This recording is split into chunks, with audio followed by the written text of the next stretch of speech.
حي على الفلاح. وقل رب زدني علما. محترم بھائیوں اور بہنوں، آج ہماری گفتگو کا ٹاپک ہوگا، جیسا کہ ابھی آپ نے سنا، اخلاص کی برکتیں۔ اس موضوع کی بڑی اہمیت ہے اور اس حوالے سے گفتگو سننا وقت کی ضرورت بھی ہے۔ اس لیے سب سے پہلے آئیے ہم دیکھتے ہیں اخلاص کسے کہتے ہیں۔ اخلاص کا معنی ہوتا ہے پاک ہونا، پیور ہونا، ملاوٹ کا ختم ہونا، یعنی اخلاص میں صفائی ستھرائی، ملاوٹ سے پاک و صاف کرنے اور میل کچیل کو دور کرنے کا مفہوم پایا جاتا ہے۔ اور ایک مسلمان کی زندگی میں اخلاص یہ ہے کہ وہ اپنے قول میں، اپنے فعل میں اور اپنی ساری حرکتوں میں، اپنے سارے حرکات و سکنات میں صرف اللہ رب العالمین کی ذات کا قصد کرے۔ یہ ہے اخلاص۔ بس ایک مسلمان اللہ رب العالمین کی ذات کو اپنا ملجا اور ماوا تصور کرے۔ قل ان صلاتی ونسکی ومحیای ومماتی للہ رب العالمین۔ آپ فرما دیجئے کہ بے شک میری نماز، میری قربانی، میرا جینا اور میرا مرنا صرف اللہ رب العالمین کے لیے ہے۔ اور اخلاص کا اپوزٹ، اخلاص کی ضد شرک ہے۔ شرک کسے کہتے ہیں؟ اللہ کی ذات میں یا اس کی صفات میں یا عبادت میں کسی دوسرے کو شریک ٹھہرانا، یہ شرک ہے۔ اور شرک کی دو قسمیں ہوتی ہیں، شرک اکبر اور شرک اصغر، بڑا شرک اور چھوٹا شرک۔ بڑا شرک کیا ہے؟ مردوں کو پکارنا، مردوں کے لیے نذر و نیاز دینا، مردوں سے مدد طلب کرنا، مردوں سے شفا مانگنا، مردوں سے اولاد مانگنا، یہ سب شرک اکبر کی مثالیں ہیں۔ اور جو آدمی شرک اکبر کا ارتکاب کرتا ہے اس کا ٹھکانہ ہمیشہ ہمیش کے لیے جہنم ہوتا ہے۔ اللہ تعالیٰ نے سورہ المائدہ آیت نمبر 72 میں بیان فرمایا، اِنَّهُ مَن يُشْرِكْ بِاللَّهِ فَقَدْ حَرَّمَ اللَّهُ عَلَيْهِ الْجَنَّةَ وَمَأْوَاهُ النَّارُ، کہ جس کسی نے بھی اللہ کے ساتھ کسی کو شریک ٹھہرایا اس کا ٹھکانہ جہنم ہے۔ اللہ رب العالمین نے اس کے اوپر جنت کو حرام ٹھہرایا ہے اور ہمیشہ ہمیش کے لیے اس کا ٹھکانہ جہنم ہے۔ یہ تو شرک اکبر ہے، بڑا شرک۔ چھوٹا شرک کیا ہے؟ جیسے چھوٹے شرک میں ریاکاری بھی آ جاتی ہے۔ گویا کہ اخلاص کے اپوزٹ شرک ہے اور اخلاص کے اپوزٹ ریاکاری بھی ہے، دکھلاوا بھی ہے۔ اللہ کے نبی صلی اللہ علیہ وسلم نے ارشاد فرمایا، اخوف ما اخاف علیکم الشرک الاصغر، میں سب سے زیادہ تمہارے بارے میں جو ڈرتا ہوں اور ڈر محسوس کرتا ہوں وہ شرک اصغر کا ڈر محسوس کرتا ہوں۔ پوچھا گیا کہ شرک اصغر کیا ہے؟ تو آپ نے فرمایا یہ ریاکاری ہے، یہ دکھلاوا ہے، یہ نام و نمود کے لیے کوئی کام کرنا ہے۔ شرک اصغر میں یہ بات بھی آتی ہے کہ ایک بندہ اللہ کی قسم کھانے کے علاوہ کسی اور کی قسم کھائے۔ سنن ترمذی کی روایت ہے، اللہ کے نبی صلی اللہ علیہ وسلم نے ارشاد فرمایا، من حلف بغیر اللہ فقد کفر و اشرک، جس کسی نے اللہ کے علاوہ کسی اور کی قسم کھائی اس نے کفر کیا یا شرک کیا۔ گویا کہ قسم بھی صرف اللہ کی کھانی چاہیے۔ اگر کوئی آدمی اللہ کے علاوہ کسی اور کی قسم کھایا تو یہ شرک اصغر ہے۔ شرک اصغر میں سے یہ بھی آتا ہے کہ ایک آدمی کہے جو اللہ چاہے اور آپ چاہیں، جو اللہ چاہے اور آپ چاہیں، یہ کہنا بھی شرک اصغر ہے۔ کہنا کیا چاہیے؟ جو اللہ چاہے پھر آپ چاہیں۔ اللہ کے نبی صلی اللہ علیہ وسلم کے پاس سنن ابی داؤد کی روایت کے مطابق ایک آدمی نے کہا جو اللہ چاہے اور آپ چاہیں۔ آپ نے فرمایا ایسا مت کہو کہ جو اللہ چاہے اور آپ چاہے، بلکہ کہو جو اللہ چاہے پھر آپ چاہیں۔ برکیف یہ ہے شرک اصغر اور شرک اکبر، جو اخلاص کے اپوزٹ ہے، جس کی وضاحت ضروری تھی۔ اب آئیے ہم دیکھتے ہیں کہ اس اخلاص کی کیا اہمیت ہے۔ اخلاص دین کا ستون ہے، دین کا خلاصہ ہے، عطر ہے، نچوڑ ہے، دین کا لب لباب ہے، بلکہ سارے انبیاء کی دعوت کی جڑ اخلاص ہے۔ اللہ رب العالمین نے بیان فرمایا وَمَا أُمِرُوا إِلَّا لِيَعْبُدُوا اللَّهَ مُخْلِصِينَ لَهُ الدِّينَ حُنَفَاءَ، اور ان کو اس کے علاوہ اور کسی بات کا حکم نہیں دیا گیا تھا کہ وہ اللہ کی عبادت کریں، اپنے دین کو اس کے لیے خالص کر کے بالکل یکسو ہو کر، گویا کہ عبادت صرف اور صرف ایک اللہ کی ہونی چاہیے، اور یہی اصل میں اخلاص ہے۔ بلکہ ہم کوئی بھی عمل اللہ کی رضا حاصل کرنے کے لیے کرتے ہیں تو یہ عمل اس وقت تک قبول نہیں ہوتا اللہ رب العالمین کے ہاں جب تک کہ اس کے اندر دو شرطیں نہ پائی جائیں۔ کتنی شرطیں؟ دو شرطیں، یعنی عمل کی قبولیت کی دو شرطیں ہیں۔ جب تک یہ دو شرطیں نہ پائی جائیں تب تک اللہ تعالیٰ کوئی عمل ہم سے قبول نہیں کرتا۔ وہ دو شرطیں کیا ہیں؟ پہلی شرط اس میں اخلاص ہو، گویا کہ اخلاص جس کے بارے میں ابھی ہم بات کر رہے ہیں، یہ عمل کی قبولیت کے لیے بنیادی شرط ہے۔ خالص اس عمل کو اللہ رب العالمین کے لیے انجام دیا جائے۔ اور دوسری شرط کہ وہ سنت کے مطابق ہو، اخلاص ہو اور سنت کے مطابق ہو۔ اللہ رب العالمین نے سورہ کہف کی آخری آیت میں، سورہ کہف کی آخری آیت میں عمل کی قبولیت کی ان دو شرطوں کو بیان کر دیا۔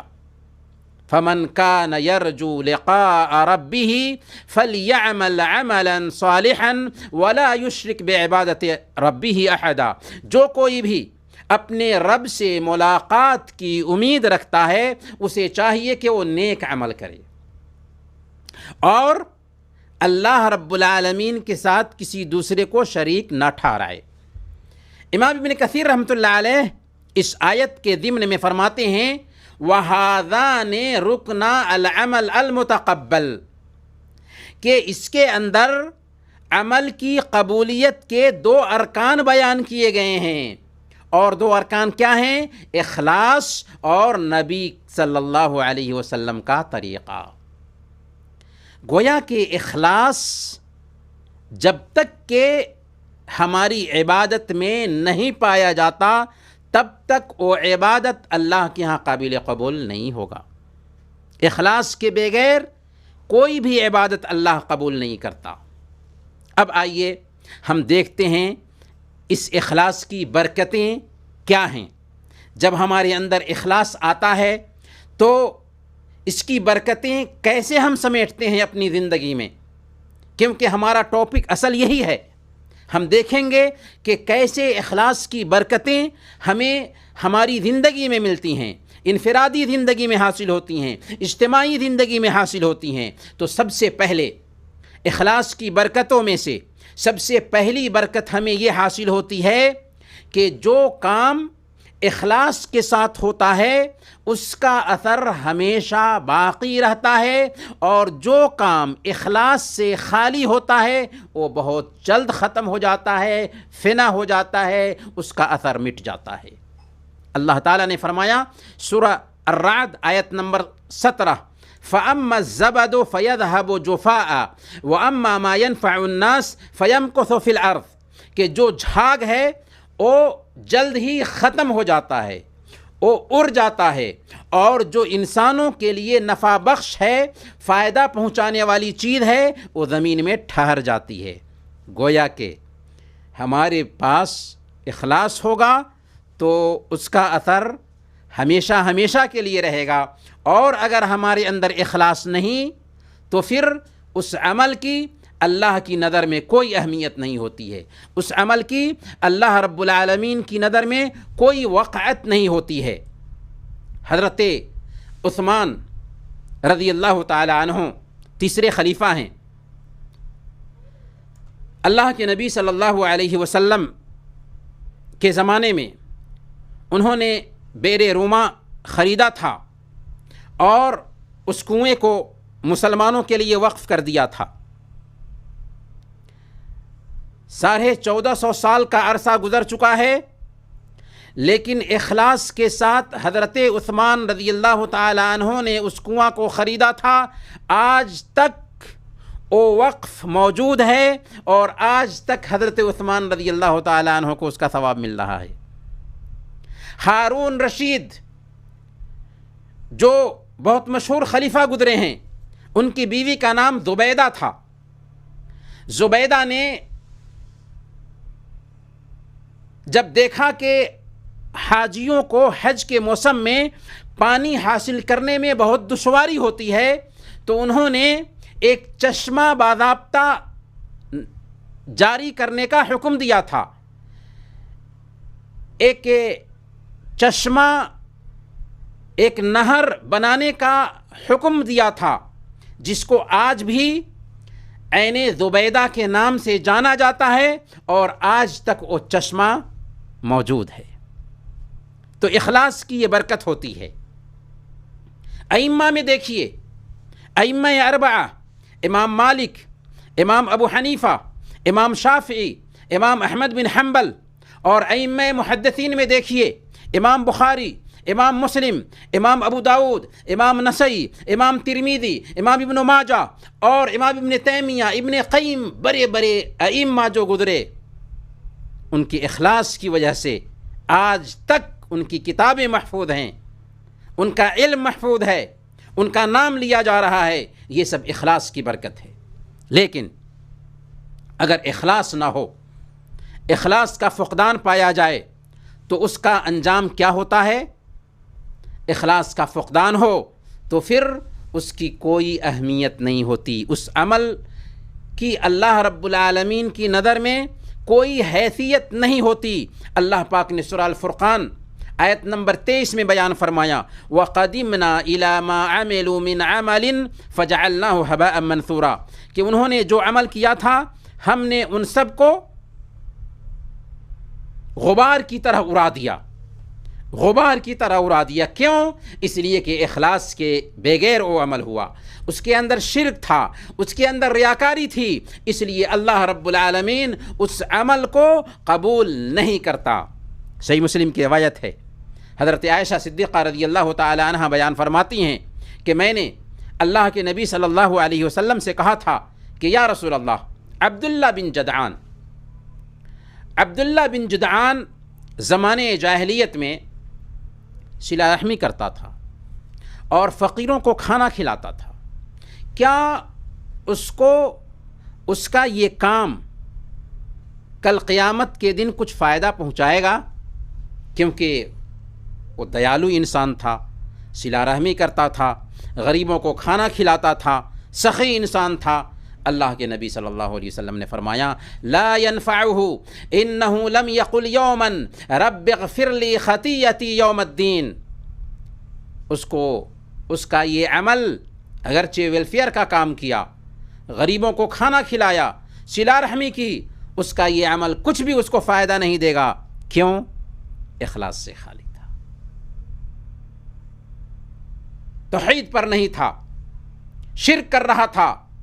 تو جو عمل اخلاص سے خالی ہو، توحید پر مبنی نہ ہو، اللہ رب العالمین کی نظر میں اس کی کوئی حیثیت نہیں ہوتی۔ اگر اخلاص ہو تو اس نیت کا بھی ہم کو ثواب ملتا ہے، اگرچہ ہم وہ عمل نہ کر سکے ہوں۔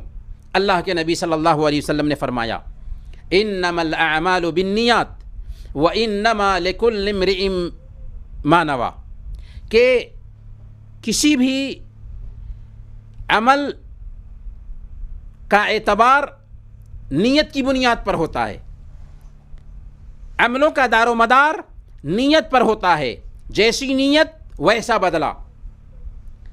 اس ناحیہ سے اخلاص کی برکت یہ ہے کہ اگر وہ کام آپ نہ بھی کر سکے، لیکن اگر اخلاص تھا، سچی نیت تھی، تو اس اخلاص کی بنیاد پر، اس سچی نیت کی بنیاد پر اللہ رب العالمین اس کا ثواب ہمیں عطا فرماتا ہے۔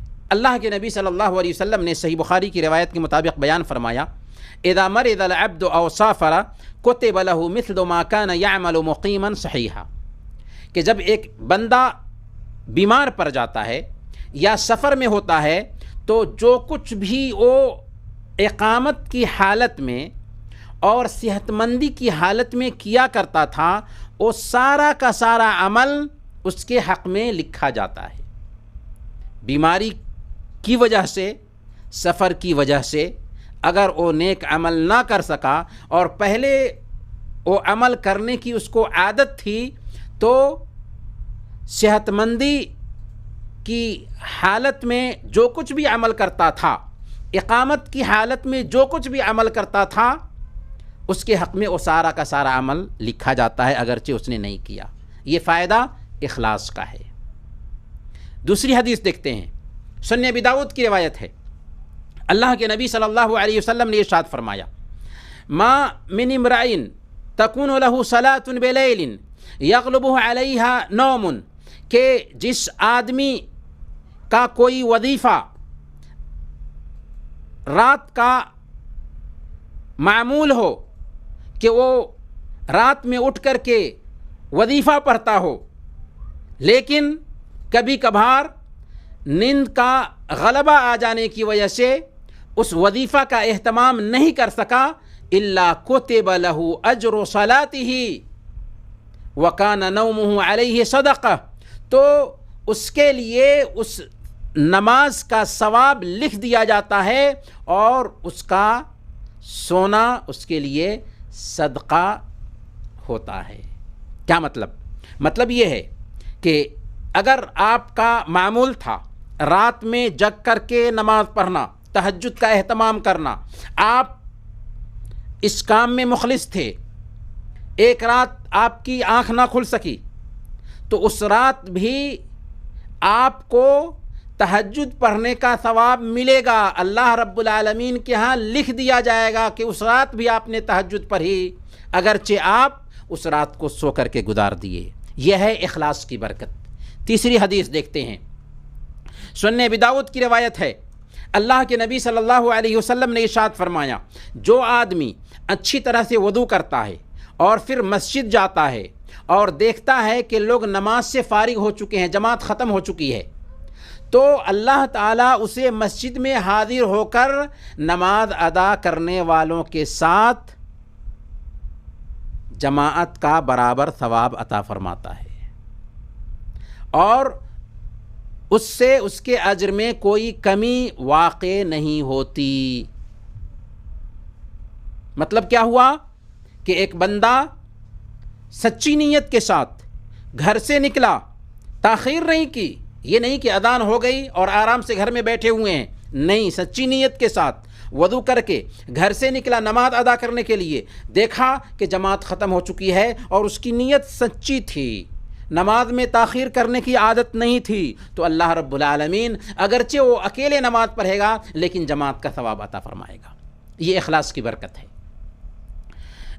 چوتھی حدیث دیکھیے، صحیح مسلم کی روایت ہے، اللہ کے نبی صلی اللہ علیہ وسلم نے ارشاد فرمایا، من سأل اللہ الشہادۃ بصدق بلغہ اللہ منازل الشہداء وإن مات علی فراشہ، جس کسی آدمی نے سچے دل سے اللہ رب العالمین سے شہادت کا سوال کیا کہ اللہ مجھے شہادت کی موت نصیب فرما،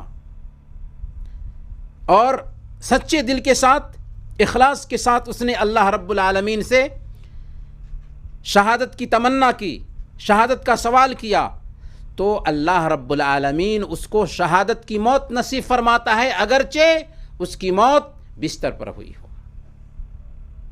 گویا یہ اخلاص کی برکت ہے کہ اگر ہم اللہ رب العالمین سے تمنا رکھتے ہیں، اللہ رب العالمین سے دعا کرتے ہیں کہ اے اللہ ہمیں شہادت کی موت نصیب فرما، ہمیں شہادت کی موت نہیں ملتی، بستر پر وفات پاتے ہیں، لیکن چونکہ ہماری تمنا تھی، ہماری خواہش تھی، تو اس خواہش، اس اخلاص کی بدولت اللہ رب العالمین ہمیں شہادت کی موت نصیب فرماتا ہے، صرف اخلاص کی وجہ سے۔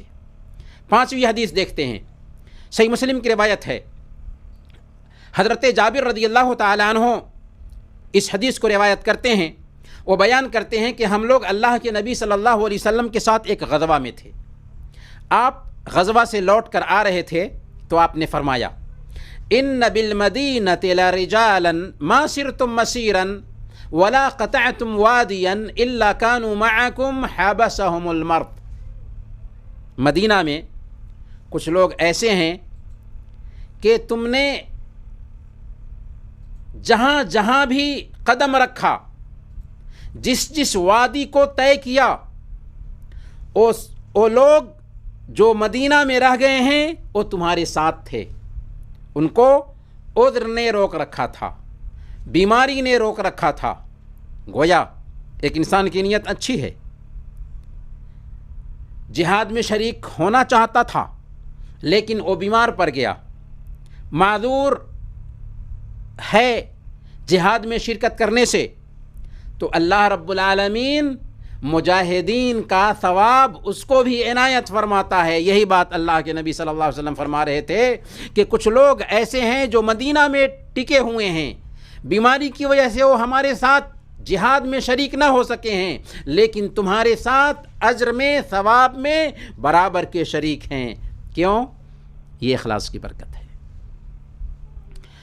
گویا کہ اخلاص جب آتا ہے تو ہم اخلاص کی بنیاد پر وہ کام نہیں کرتے، لیکن پھر بھی ہمیں اس کا ثواب مل جاتا ہے۔ اخلاص کی تیسری برکت یہ ہے کہ اخلاص سے ہی بندے کو نجات ملتی ہے۔ اگر نجات پانا ہے دنیا میں آخرت میں تو اخلاص اپنانا ضروری ہے۔ صحیح بخاری کی ایک روایت ہے، بہت مشہور روایت ہے، 3 غار والوں کا قصہ اس میں بیان کیا گیا ہے۔ آپ لوگوں نے سنا ہوگا یہ قصہ۔ 3 غار والے ایک مرتبہ نکلتے ہیں سفر پر، بارش ہونے لگتی ہے، ایک غار کے دہانے میں چھپ جاتے ہیں، غار کے منہ پر ایک چٹان گرتا ہے اور سارے لوگ اسی میں قید ہو جاتے ہیں۔ اب تینوں کے تینوں اللہ رب العالمین سے دعا کرتے ہیں۔ ہم تفصیل میں نہیں جانا چاہتے، لیکن اس قصے میں ہم بتانا یہ چاہ رہے ہیں کہ ان تینوں نے اللہ رب العالمین سے دعا کیا، کیونکہ ان کے پاس ایسا خفیہ عمل تھا، اخلاص کے ساتھ کیا ہوا عمل، جسے وہ جانتے تھے اور ان کا رب جانتا تھا۔ اسی لیے انہوں نے کہا کہ اے اللہ، اگر ہم نے وہ کام صرف تیری رضا کے لیے کیا تھا تو اے اللہ ہمیں اس چٹان سے نجات دے، اس مصیبت سے نجات عطا فرما۔ چنانچہ تینوں نے دعا کی تو تینوں کی دعا کی بدولت چٹان سے ان کو نجات ملی اور اس طریقے سے وہ اس غار سے نکل گئے۔ اسی طریقے سے ایک دوسرا واقعہ ہم آپ کے سامنے میں رکھیں گے۔ اکرمہ بن ابو جہل رضی اللہ تعالیٰ عنہ کا واقعہ ہے۔ سن 8 ہجری میں جب مکہ پر فتح پایا اللہ کے نبی صلی اللہ علیہ وسلم نے، تو سارے دشمنوں کے عام معافی کا اعلان کر دیا تھا۔ صرف 4 لوگ ایسے تھے جو بڑے مجرم تھے، ان کے خون کو معاف نہیں کیا۔ ان میں سے ایک اکرمہ بن ابو جہل رضی اللہ تعالی عنہ ہیں، جو بعد میں اسلام قبول کرتے ہیں۔ یہ مکہ سے نکل گئے، یمن کے راستے میں ایک کشتی پر سوار ہوئے۔ کشتی جب بیچ سمندر میں گئی تو ڈانواں ڈول ہونے لگی اور قریب تھا کہ کشتی ڈوب جائے۔ اس وقت سب نے آپس میں یہ طے کیا کہ دیکھو یہاں پر ہمارے بھگوان کچھ کام نہیں آئیں گے، اس لیے خالص ایک اللہ سے دعا کرو، تبھی تم اس سے بھنور سے نکل سکتے ہو۔ چنانچہ انہوں نے خالص اللہ رب العالمین سے دعا کیا۔ اس وقت اکرمہ بن ابی جہل رضی اللہ تعالی عنہ نے یہ کہا تھا کہ اگر پریشانی میں ہمارے بھگوان کام نہیں آتے تو پھر اسی بات کی طرف تو محمد صلی اللہ علیہ وسلم بلا رہے ہیں. اسی لیے اس نے عہد کیا کہ اگر میں اس سے نجات پا گیا تو پھر محمد صلی اللہ علیہ وسلم کے پاس جاؤں گا اور اسلام قبول کروں گا. چنانچہ واقعی وہ لوگ نجات پا جاتے ہیں، سمندر کے طوفان سے بچ جاتے ہیں، اور اکرمہ بن ابی جہل رضی اللہ تعالیٰ عنہ اللہ کے نبی صلی اللہ علیہ وسلم کے پاس آتے ہیں. اللہ کے نبی صلی اللہ علیہ وسلم کے پاس پہلے ان کی بیوی ان کے لیے امان لے چکی تھیں، اور اس طریقے سے اکرمہ بن ابی جہل رضی اللہ تعالیٰ عنہ اسلام قبول کر لیتے ہیں. تو اخلاص کے ساتھ جو دعا کیا اس کی برکت یہ ہوئی کہ اللہ رب العالمین نے نجات دیا. اصحاب کہف کو دیکھیے، سورہ کہف میں غار والوں کا قصہ بیان کیا گیا ہے. بہت مشہور قصہ ہے. 7 نوجوان تھے جو اپنے وقت کی حکومت کے دین کے خلاف ایک اللہ کی عبادت کے لیے کمر کس چکے تھے. جب حکومت وقت نے ان کے خلاف کارروائی شروع کی تو 7 نوجوان نکلتے ہیں اپنی بستی سے اور ایک غار میں پناہ لیتے ہیں. اللہ رب العالمین نے اس غار میں، چونکہ وہ مخلص تھے، اپنے دین کی حفاظت چاہ رہے تھے، اس لیے ان 7 لوگوں کے اوپر نیند طاری کر دیا اور 309 سال تک سوتے رہے. 309 سال کے بعد جگے تو دشمن جا چکے تھے. نیک دل بادشاہ اس وقت آ چکا تھا، اور اس طریقے سے پتہ چل سکا کہ یہ وہ لوگ ہیں جو 309 سال سے سو رہے تھے. اللہ رب العالمین نے ان کے اخلاص کی وجہ سے ان کو نجات دیا اور 309 سال تک سلائے رکھا. تو یہ ہے اخلاص کی برکت کہ اخلاص کے ذریعہ ہمیں نجات ملتی ہے. اخلاص کی برکتوں میں سے چوتھی برکت یہ ہے کہ اخلاص اگر ہو تو عمل کم ہونے کے باوجود اللہ رب العالمین اس کا بہتر سے بہتر بدلہ عطا فرماتا ہے. عمل کم ہے لیکن بدلہ بہتر سے بہتر ملتا ہے صرف اخلاص کی وجہ سے. اس حوالے سے سب سے پہلی حدیث ہم آپ کے سامنے میں رکھیں گے تاکہ بات سمجھ میں آ سکے. سنن ترمذی اور ابن ماجہ کی حدیث ہے. حضرت عبداللہ بن عمر رضی اللہ تعالیٰ عنہ بیان کرتے ہیں کہ اللہ کے نبی صلی اللہ علیہ وسلم نے ارشاد فرمایا، قیامت کے دن تمام لوگوں کے سامنے میری امت کے ایک آدمی کو پکارا جائے گا، بلایا جائے گا، اور اس کے 99 دفتر اس کے سامنے پھیلا دیے جائیں گے. یعنی کل قیامت کے دن ایک آدمی کو سارے لوگوں کے سامنے میں بلایا جائے گا اللہ رب العالمین کے سامنے، اور اس کے عمل کے 99 دفتر اس کے سامنے پھیلا دیے جائیں گے، اور ہر دفتر اس کی حد نگاہ تک پھیلا ہوگا. جہاں تک اس کی نگاہ جا رہی ہوگی وہاں تک وہ دفتر پھیلا ہوگا. پھر اللہ رب العالمین اس وقت اس سے فرمائے گا، اے میرے بندے، کیا تم اس میں سے کسی بھی چیز کا انکار کرتے ہو؟ یہ جو دفتر ہے تیرے عمل کا 99 دفتر، اور ہر دفتر تیری نگاہ جہاں تک جا رہی ہے وہاں تک پھیلا ہوا ہے، کیا اس میں سے کسی چیز کا تم انکار کرتے ہو؟ وہ کہے گا، نہیں یہ رب، میں ان میں سے کسی بھی چیز کا انکار نہیں کرتا. اللہ فرمائے گا، کیا میرے محافظ کاتبوں نے یعنی میرے فرشتوں نے تم پر ظلم کیا ہے؟ وہ کہے گا، نہیں یا میرے رب، فرشتوں نے ظلم نہیں کیا. اللہ فرمائے گا کہ کیا تیرے پاس کوئی اور نیکی ہے؟ وہ ڈر جائے گا، کہے گا کہ نہیں یہ اللہ، میرے پاس کوئی نیکی نہیں. اللہ فرمائے گا، نہیں، تیرے پاس نیکیاں ہیں، آج تیرے اوپر ظلم نہیں کیا جائے گا. پھر ایک پرچہ نکالا جائے گا، اس کو حدیث البطاقہ کہتے ہیں. ایک پرچہ نکالا جائے گا جس پر اشہد ان لا الہ الا اللہ و اشہد ان محمدا عبدہ ورسولہ لکھا ہوگا. وہ کہے گا، اے میرے رب، ان دفتروں کے سامنے میں اس بطاقہ، اس پرچے کی کیا حیثیت ہے؟ اللہ رب العالمین فرمائے گا میرے بندے آج تم پر ظلم نہیں کیا جائے گا.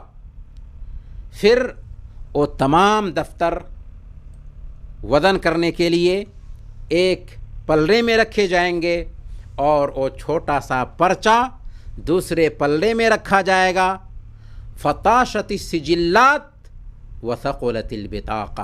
اللہ کے نبی صلی اللہ علیہ وسلم فرماتے ہیں کہ وہ سارے کے سارے دفتر، 99 عمل کے دفتر جو تا حد نگاہ ایک دفتر ہوگا، وہ سارے کے سارے دفتر ہلکے پر جائیں گے اور وہ بطاقہ بھاری پر جائے گا. کون سا بطاقہ؟ جس پہ اشہد اللہ الہ الا اللہ و اشہد ان محمدن عبدہ و رسولہ لکھا ہوگا. دیکھا، یہ اخلاص کی برکت ہے کہ اگر سچے دل سے ایک بندہ کلمہ لا الہ الا اللہ کا اقرار کرتا ہے تو عجیب طریقے سے معمولی نیکی ہے، معمولی نیکی. ہم نے کیا کہا کہ اخلاص کی برکت یہ ہے کہ عمل کم ہونے کے باوجود بہتر سے بہتر بدلہ ملتا ہے. لا الہ الا اللہ کا اقرار کیا تھا، سچے دل سے اقرار کیا تو اس کے عمل کے 99 دفتر ہلکے پر جاتے ہیں اور لا الہ الا اللہ کا پلڑا بھاری پر جاتا ہے. دوسری روایت دیکھتے ہیں، صحیح بخاری کی روایت ہے. اللہ کے نبی صلی اللہ علیہ وسلم نے ارشاد فرمایا من صام یوما فی سبیل اللہ باعد اللہ بذلک اليوم وجہہ عن النار 70 خریفہ. جس کسی نے اللہ کی رضا کے لیے ایک روزہ رکھا، نفلی روزہ، اللہ تعالی اس ایک روزہ کی وجہ سے اس کے چہرے سے جہنم کو 70 سال کی مسافت میں دور کر دیتا ہے. کتنے سال کی مسافت میں؟ 70 سال کی مسافت میں دور کر دیتا ہے. جو بندہ ایک روزہ اللہ کی رضا حاصل کرنے کے لیے اخلاص کے ساتھ رکھتا ہے تو اللہ تعالیٰ جہنم کو اس کے چہرے سے 70 سال کی مسافت میں دور کر دیتا ہے. اخلاص کی برکت ہے یہ. اگر واقعی ہم اخلاص کے ساتھ ایک روزہ رکھتے ہیں تو اللہ تعالیٰ ہمارے چہرے سے جہنم کو 70 سال کی مسافت میں دور کر دے رہا ہے. تیسری حدیث دیکھیے، صحیح بخاری کی یہ روایت ہے. حضرت ابو ہریرہ رضی اللہ تعالیٰ عنہ اس حدیث کے راوی ہیں. وہ بیان کرتے ہیں کہ اللہ کے نبی صلی اللہ علیہ وسلم نے ارشاد فرمایا ایک بدکار عورت جو بدکاری کیا کرتی تھی اس کی اللہ رب العالمین نے مغفرت فرما دی، اس لیے کہ اس کا گزر ایک کتے کے پاس سے ہوا جو زمین چاٹ رہا تھا، پیاس کی وجہ سے مرنے کے قریب تھا اور زمین چاٹ رہا تھا. اس نے دیکھا تو اپنا موزہ نکالا اور اپنے دوپٹے سے باندھا اور پھر اس کے لیے کنویں سے پانی نکالا اور لا کر کے اس کو پلا دیا، تو اس کی وجہ سے اللہ رب العالمین نے اس کے گناہ کو معاف فرما دیا. کیوں؟ اس بدکار عورت کے اندر جو اخلاص آیا تھا کہ یہ کتا ہے جو پیاسا ہے، ناپاک جانور ہے لیکن پیاسا ہے. اخلاص کا جذبہ جو اس عورت کے اندر پیدا ہوا، اس جذبے کی اللہ رب العالمین کے اندر، اللہ رب العالمین کے پاس ایسی قدر ہے کہ اللہ رب العالمین نے اس عورت کے گناہوں کو معاف فرما دیا. اور صحیح بخاری اور مسلم ہی کی روایت ہے. حضرت ابو ہریرہ رضی اللہ تعالیٰ عنہ بیان فرماتے ہیں کہ اللہ کے نبی صلی اللہ علیہ وسلم نے بیان فرمایا کہ بینما رجل یمشی بطریق، ایک بندہ راستے سے گزر رہا تھا کہ اس نے ایک خاردار کانٹے کو دیکھا جو کس انسانوں کے راستے میں گرا ہوا تھا. فاخرہ، اس نے اس کو اٹھایا اور راستے سے دور کر دیا. اللہ رب العالمین کو اس کی یہ ادا اس قدر پسند آئی کہ اللہ نے اس کے گناہ کو معاف فرما دیا. کیوں؟ اخلاص کی برکت سے.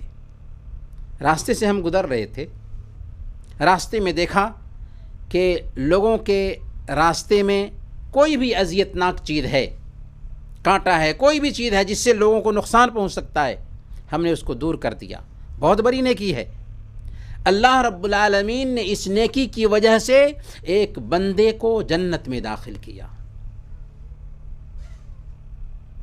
گویا کہ اخلاص اگر آتا ہے تو معمولی نیکی کی بڑی قدر ہوتی ہے اللہ رب العالمین کی نظر میں، لیکن اگر اخلاص نہ ہو تو بڑی سے بڑی نیکی کریں، بڑا سے بڑا کام کریں، عظیم سے عظیم خدمت انجام دیں، ویلفیئر کا کام کریں، دعوت کا کام کریں، لوگوں کی تعلیم کا کام کریں، صدقات و خیرات کا کام کریں، کوئی بھی کام کریں، لیکن اگر اس کے اندر اخلاص نہیں ہے تو وہ بڑا سے بڑا عمل ہمارے چہرے پر مار دیا جاتا ہے، بلکہ وہ وبال جان بنتا ہے۔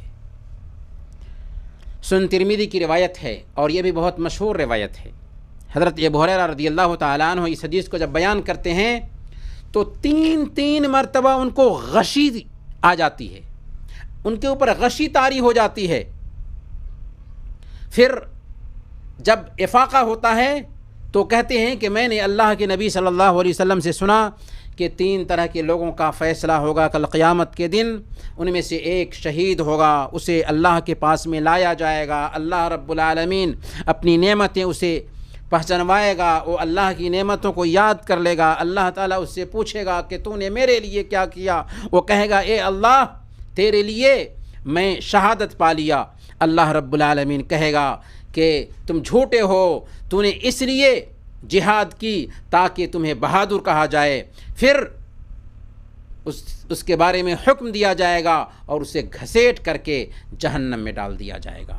پھر ایک دوسرے شخص کو لایا جائے گا جو قرآن کا قاری ہوگا اور عالم ہوگا، اس سے اللہ رب العالمین پوچھے گا کہ تو نے میرے لیے کیا کیا۔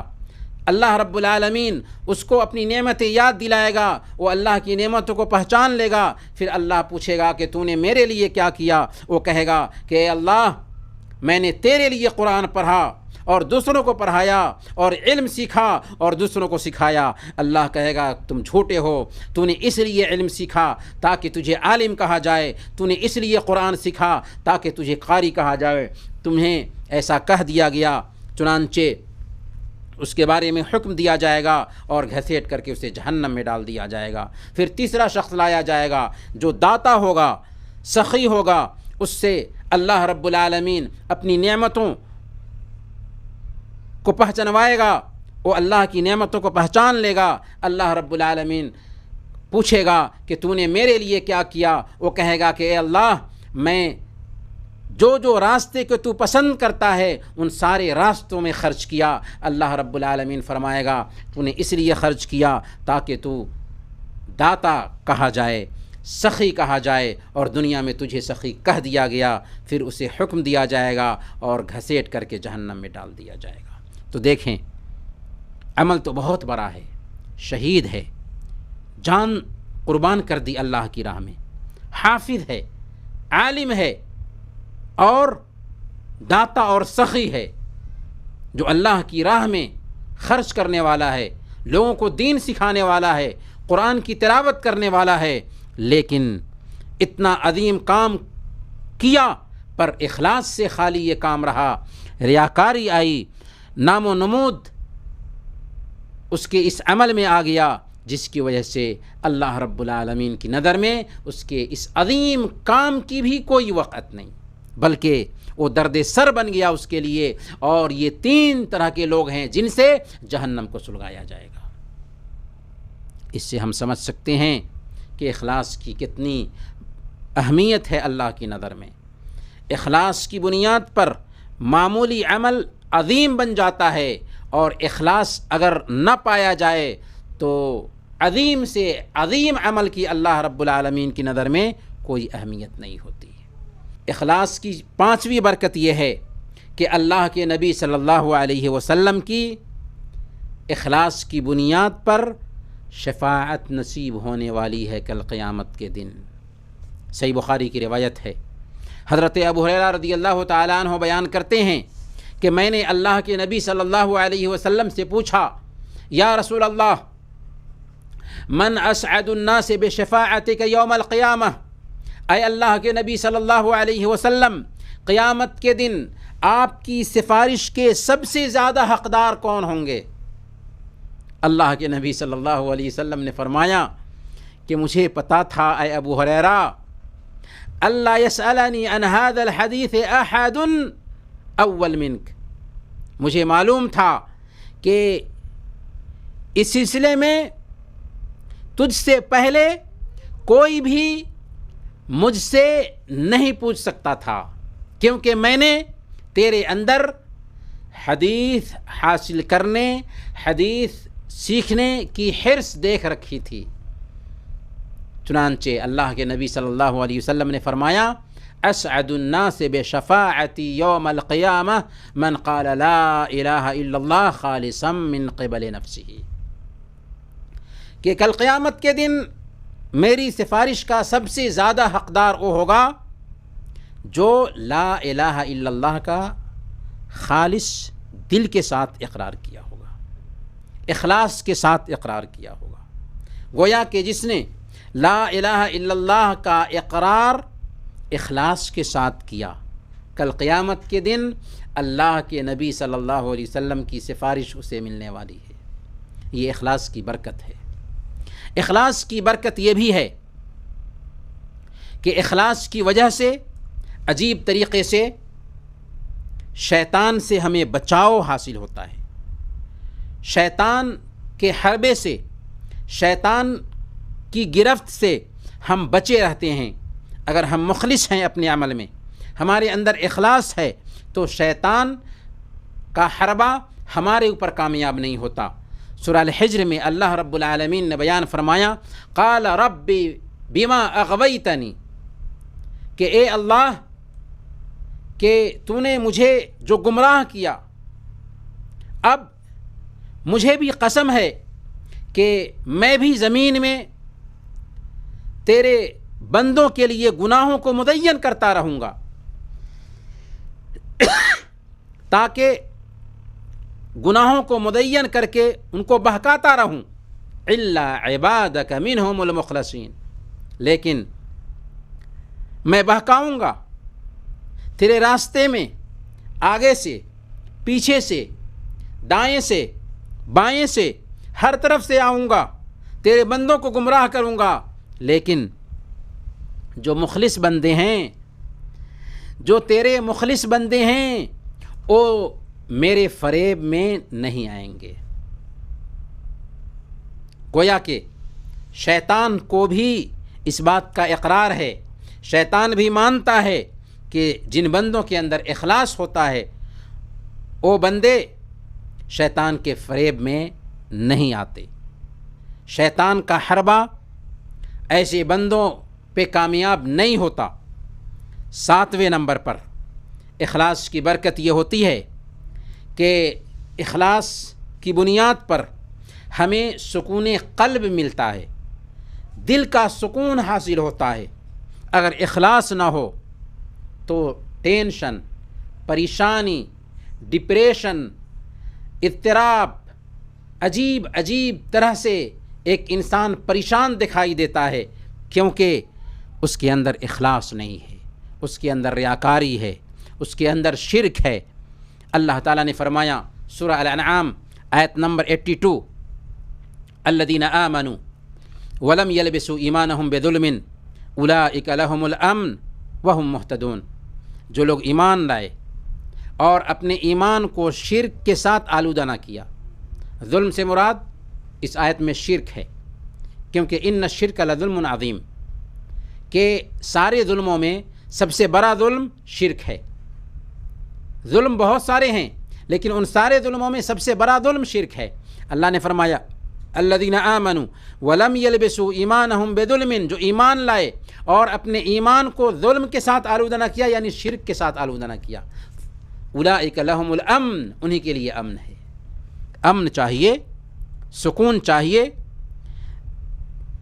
دلی سکون کی تلاش ہے تو ہمیں اپنے اندر اخلاص پیدا کرنا ہوگا۔ اولئک لہم الامن وہم مہتدون، اور وہی راہ راست پر ہیں۔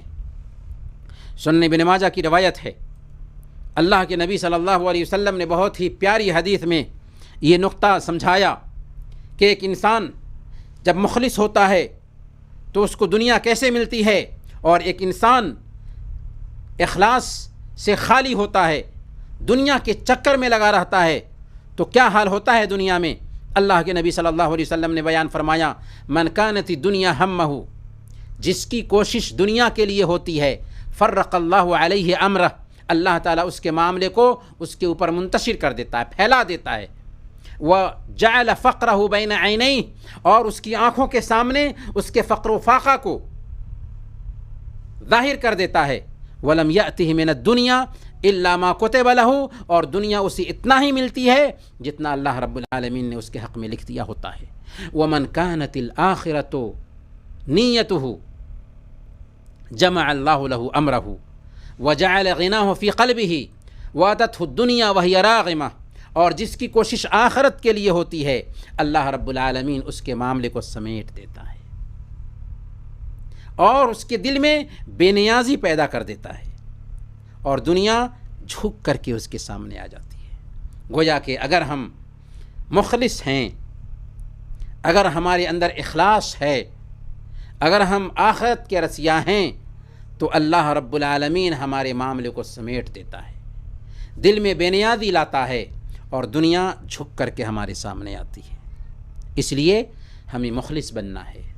جب ہم مخلص بنیں گے تو دنیا بھی ملے گی، آخرت بھی ملے گی۔ 8ویں نمبر پر اخلاص کی برکت یہ ہے کہ اخلاص کی وجہ سے کوئی جائز کام، جو دنیا کے بہت سارے جائز کام، مباح کام ہم کر رہے ہوتے ہیں، وہ مباح کام بھی اخلاص کی وجہ سے عبادت بن جاتا ہے۔ یعنی اگر اخلاص آ جائے، نیت اچھی ہو جائے، تو مباح اور جائز کام بھی عبادت بن جاتا ہے۔ جیسے ہم سوتے ہیں، کھاتے ہیں، پیتے ہیں، جاگتے ہیں، کماتے ہیں، یہ سب کے سب اگر اخلاص آ جائے تو یہ جائز جو کام ہیں وہ سارے کے سارے کام عبادت بن جاتے ہیں، جبکہ نیت اچھی ہو، اخلاص اس کے اندر ہو۔ ایک بندہ اگر سوتا ہے اس نیت سے کہ سو کر کے اللہ کی عبادت کے لیے اپنی آنکھ کو آرام دے سکیں، تاکہ ہم اللہ کی عبادت کر سکیں، تو یہ سونا بھی اس کے لیے عبادت بن جاتا ہے۔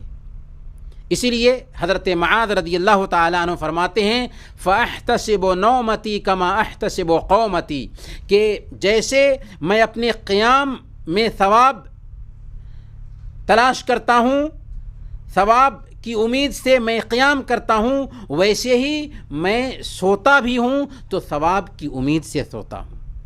تو سوتے وقت اگر ایک بندہ یہ نیت رکھے کہ میں سو رہا ہوں، آنکھ کو آرام دے سکوں تاکہ میں اللہ کی عبادت پر قوت پا سکوں، تو اس کا سونا بھی عبادت بن جائے گا۔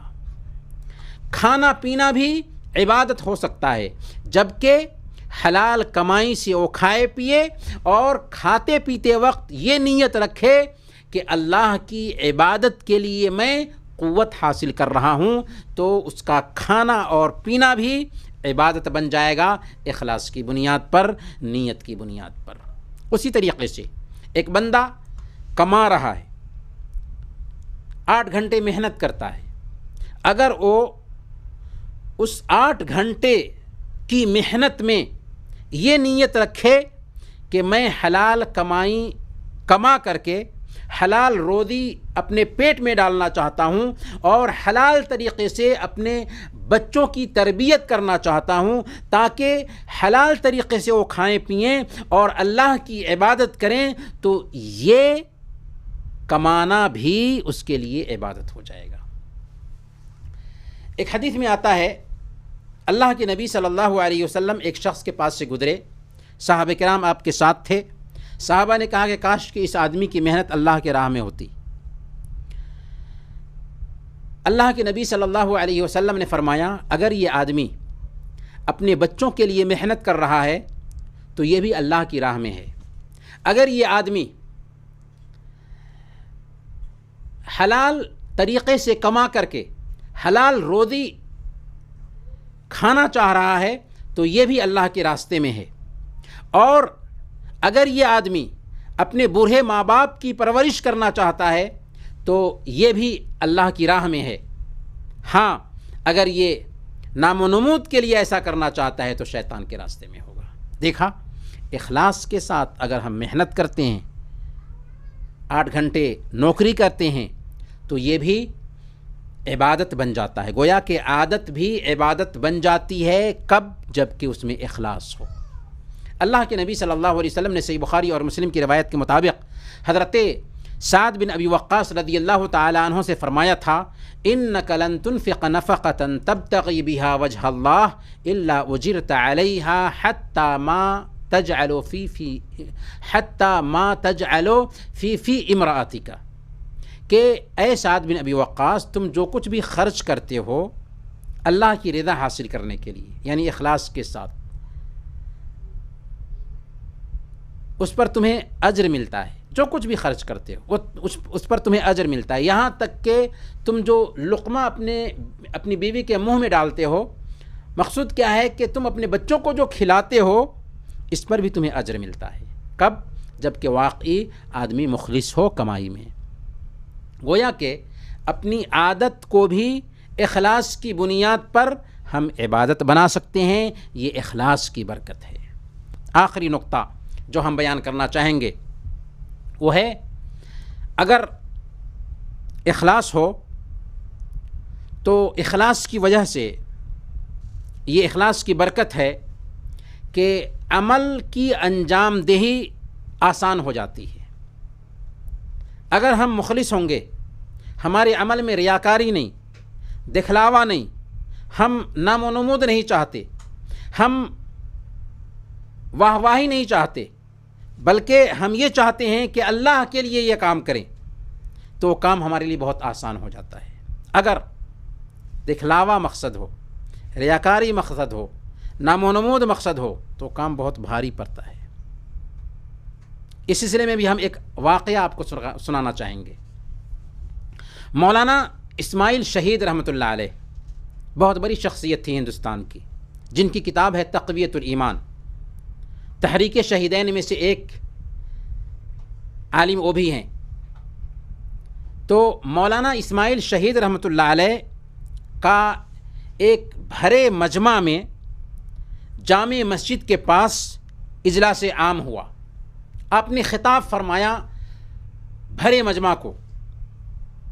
جب خطاب فرمانے کے بعد لوٹ رہے تھے تو ایک آدمی بہت دور سے چل کر کے آ رہا تھا۔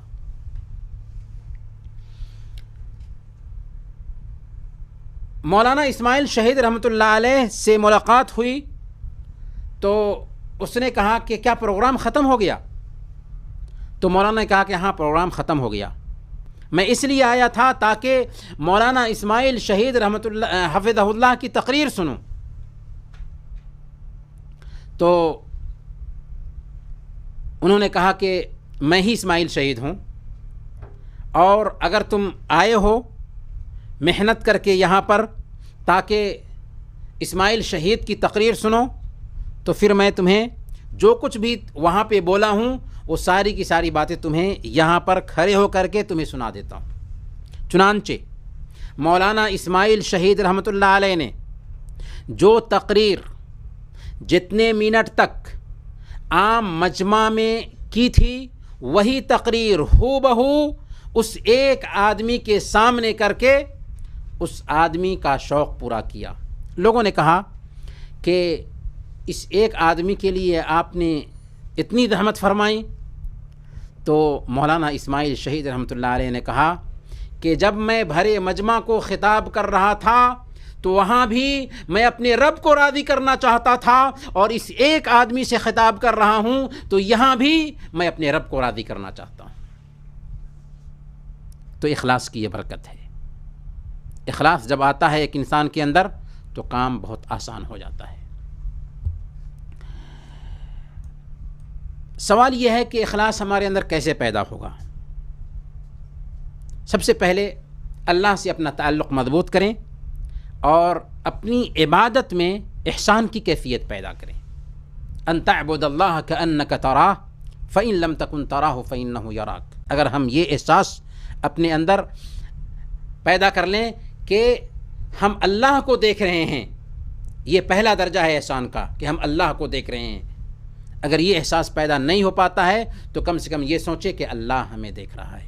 اگر یہ احساس پیدا ہو جائے گا تو عجیب طریقے سے ہمارے اندر اخلاص پیدا ہوگا۔ کیوں؟ اس لیے کہ ہم وہ کام کریں گے تو ہم یہ سوچیں گے کہ اللہ کو ہم دیکھ رہے ہیں، یا کم سے کم اللہ ہمیں دیکھ رہا ہے، تو اس میں اللہ کے لیے وہ کام انجام دینے کا جذبہ ہوگا، دکھلاوا نہیں آئے گا، ریاکاری نہیں آئے گی، اخلاص پیدا ہوگا۔ دوسرے نمبر پر عمل کو چھپانے کی کوشش کریں، عمل کو چھپانے کی کوشش کریں۔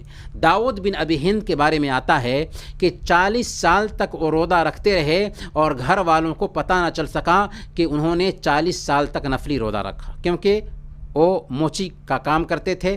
جب گھر سے جاتے تو کھانا لے کر کے جاتے، صدقہ کر دیتے، اور گھر پر آتے تو گھر والوں کے ساتھ افطار کرتے تھے۔ محترم بھائیوں اور بہنوں، یہ اخلاص کی برکتیں تھیں جن کے حوالے سے ابھی ہم نے بات کی ہیں۔ یہ باتیں اس لیے عرض کی گئی ہیں تاکہ ہم قدم قدم پر اپنے عمل پہ غور کریں، ہم اپنے حرکات و سکنات کا جائزہ لیں کہ کس حد تک ان میں اخلاص کا عمل دخل پایا جاتا ہے۔ اگر اس میں ریاکاری ہے، دکھلاوا ہے، تو یاد رکھیں کہ نہ صرف یہ کہ وہ عمل اللہ رب العالمین قبول نہیں کرتا، بلکہ وہ عمل ہمارے لیے وبال جان بن جائے گا۔ اور اگر ہم اپنے عمل میں اخلاص پیدا کر لیں، للہیت پیدا کر لیں، تو معمولی عمل کیوں نہ ہو، اللہ کی نظر میں اس کی بڑی قدر ہوگی۔